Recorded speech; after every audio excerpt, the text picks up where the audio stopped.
Hey, what's going on, guys? Welcome to drboycetv.com, the home for intelligent Black people. My name is Dr. Boyce Watkins. I want to say hi to everybody.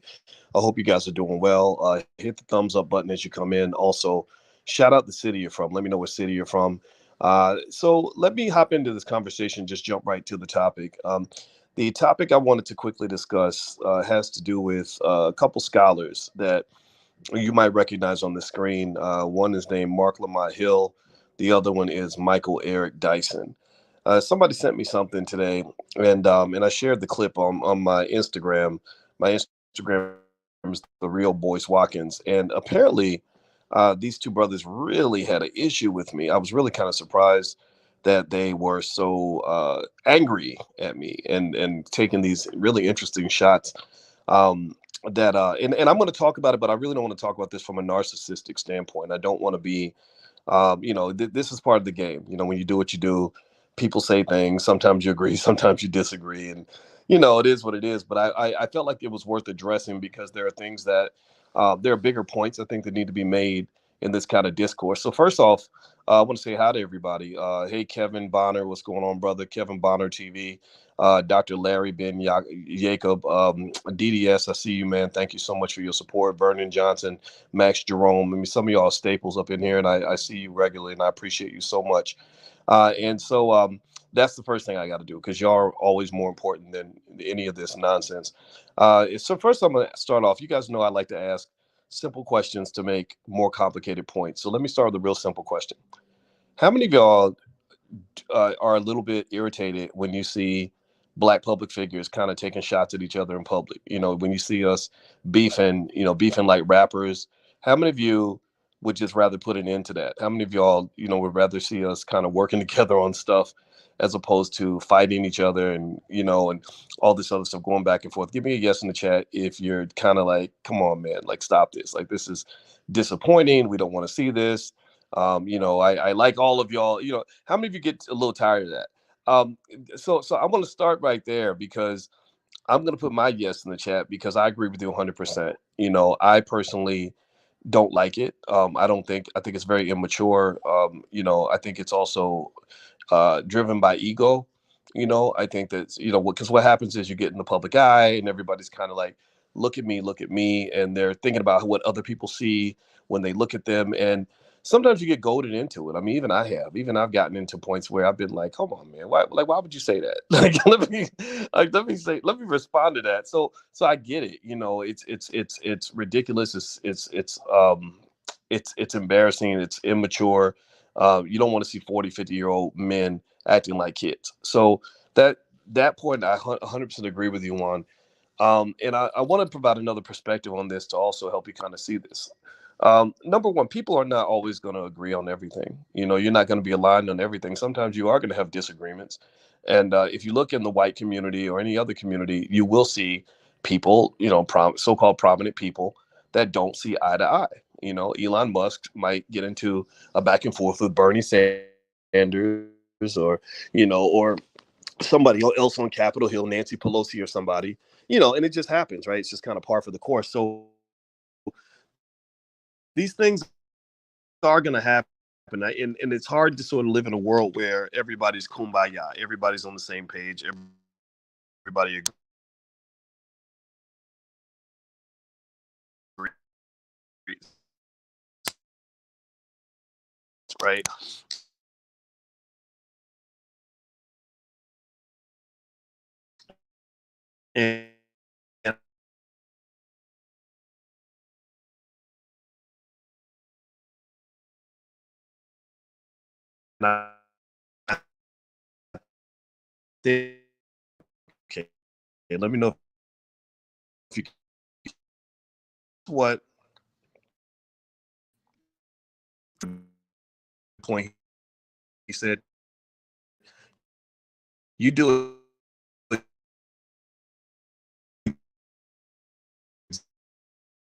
exactly what you're talking about.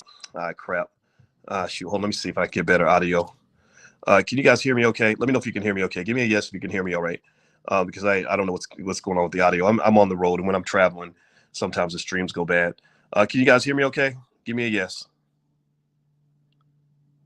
It's better. Okay, I hit a button, and so I think the button might have worked. Anyway, okay, good, good, good. All right, good. So thank you guys for sticking around. If that ever happens, just give me 10 seconds before you hang up. That way we can try to finish the conversation.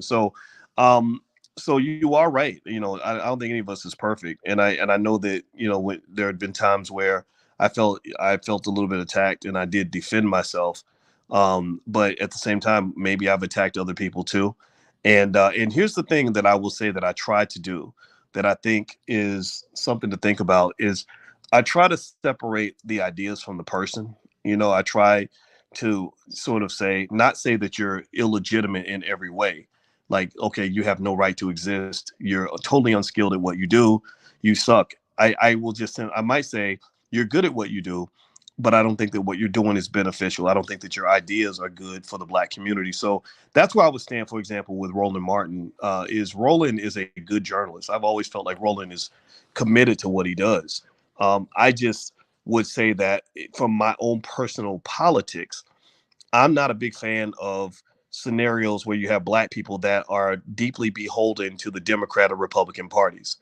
I think that being connected to the Democrat Republican parties on that deep of a level, it has not been beneficial to Black people. And that's where I stand, and I think that I have data to support that. If you look at Black people's economics in the last 30 years, or 40 years, 50 years, 60 years since integration, really, your wealth has not gone up. You don't have any additional economic power.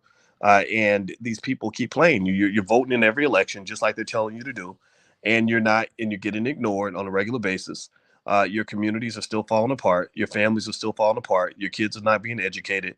And so my 2 cents would be that, these individuals that become operatives for the Democratic Party, and I do include Mark and Dyson and Roland in that category, it benefits them personally, right? It benefits them personally. What does that mean? That means that they make money doing this. And I'll give you an example. Remember when years ago when Obama got elected and Cornel West came out and he was really, really critical of Obama? Anybody remember that? Give me a yes if you remember when Cornel West was really kind of laying into Obama to the point where Barack was really upset because a lot of Black people started to really ask him to do more. They started really pushing the administration, and it was kind of throwing the balance of politics, out of order. Well, when that happened, the Democratic Party had a problem. They were like, okay, how do we control this Negro? How do we get Cornel West under control without appearing to be racist? So what a lot of the white leadership does in the Democratic Party when they don't want to appear to be racist is they kind of do what the slave master used to do. They send the Black overseer to go control the Negro. They send the Black person right behind him. Malcolm X used to talk about that. So when Cornel West was critical of Obama, they sent Michael Eric Dyson and Melissa Harris Perry. And what they did was they gave them big platforms. See, they did kind of what they're doing in Ukraine. In Ukraine, they can't fight the Soviets directly. So what they'll do is they supply weapons to the Ukrainians. You understand? So they don't get in the fight, but they'll give you the weapons. So what they did with Dyson was they gave him a weapon. The weapon was media. They gave him 10,000 words in the Atlantic, a 10,000 word article. That's massive. 10,000 words is a lot. Process that for a minute. 10,000 words is, how many words are on the page? What, about 250 words per page or something? So that's like a 40 page essay, 40 pages to literally dismantle Cornel West. It wasn't just a piece that said, okay, I disagree with you. We stand on different perspectives. It was basically saying that Cornel West was illegitimate as a scholar. Like, it was a hit piece. His job was to professionally kill Cornel West, to cancel him. And this bothered me because I was friends with Dyson and West at that time, and I just didn't like it. I did not like it. I talked to Mike about Cornel, and he was really mad at Cornel. I think he was hurt, that Cornel had said some things about him. And then I talked to Cornel, and Cornel and I talked in 2013 for about 5 hours. We were just doing stuff in New York City, and we were talking about this. And we talked extensively, and he was mad at Dyson. And my hope was similar to what a lot of you guys might think, that I was hoping these two guys could come together and work together and figure it out. And I just did not like the idea that these white folks were using Dyson to take out Cornel West. It's like, okay, do your own damn dirty work. And they do this all the time. If you remember when Kyrie Irving had his whole issue with Jewish people, and because he did a retweet and they wanted to try to destroy him over that. It wasn't really white folks that were going after him. They sent black people. They sent the Barclays. They sent the Shaqs. And this is a long held practice. And so when Dyson did that, I did not think that was cool. It made me lose a lot of faith in him as a human being.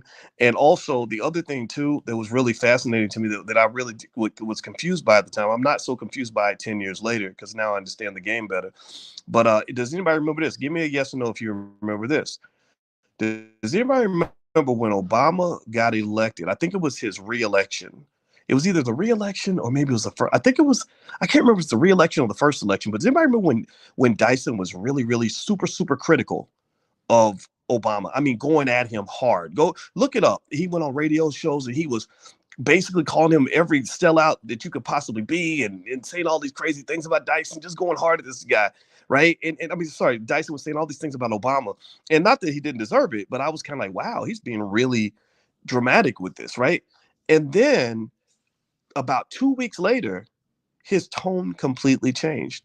He went from being hypercritical to being extremely, extremely supportive.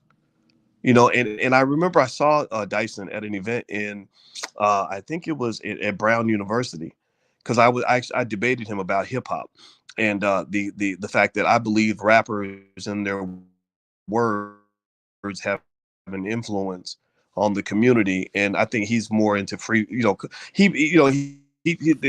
They sort of hide it under the guise of freedom of speech, but I kind of believe hip hop has a huge influence on our young people, and I think that the evidence shows that. But anyway, we were talking, and I was really kind of stunned to see him just. He was talking about Obama in really glowing terms. He's like, "Oh, Barack he's a real brother. He's a real good dude. He's da da da." And I was thinking, wait a minute, man. Like just a couple weeks ago, you were saying this guy's the devil. Now he's like your homeboy. So here's my point. Here's my point. To be honest with you, my interpretation, my personal opinion was I said, wow, the fix must be in. Somebody had a meeting. I wonder if somebody had a meeting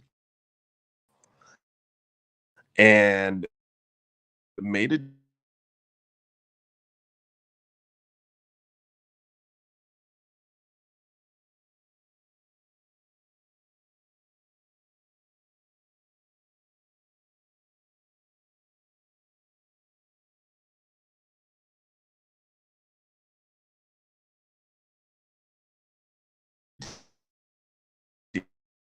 deal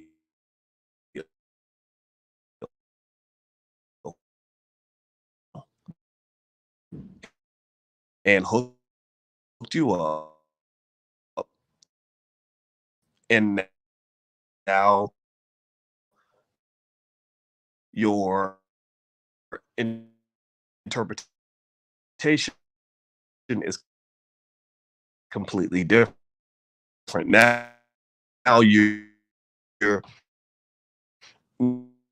now you're an ally when you used to be, an adversary, and and uh,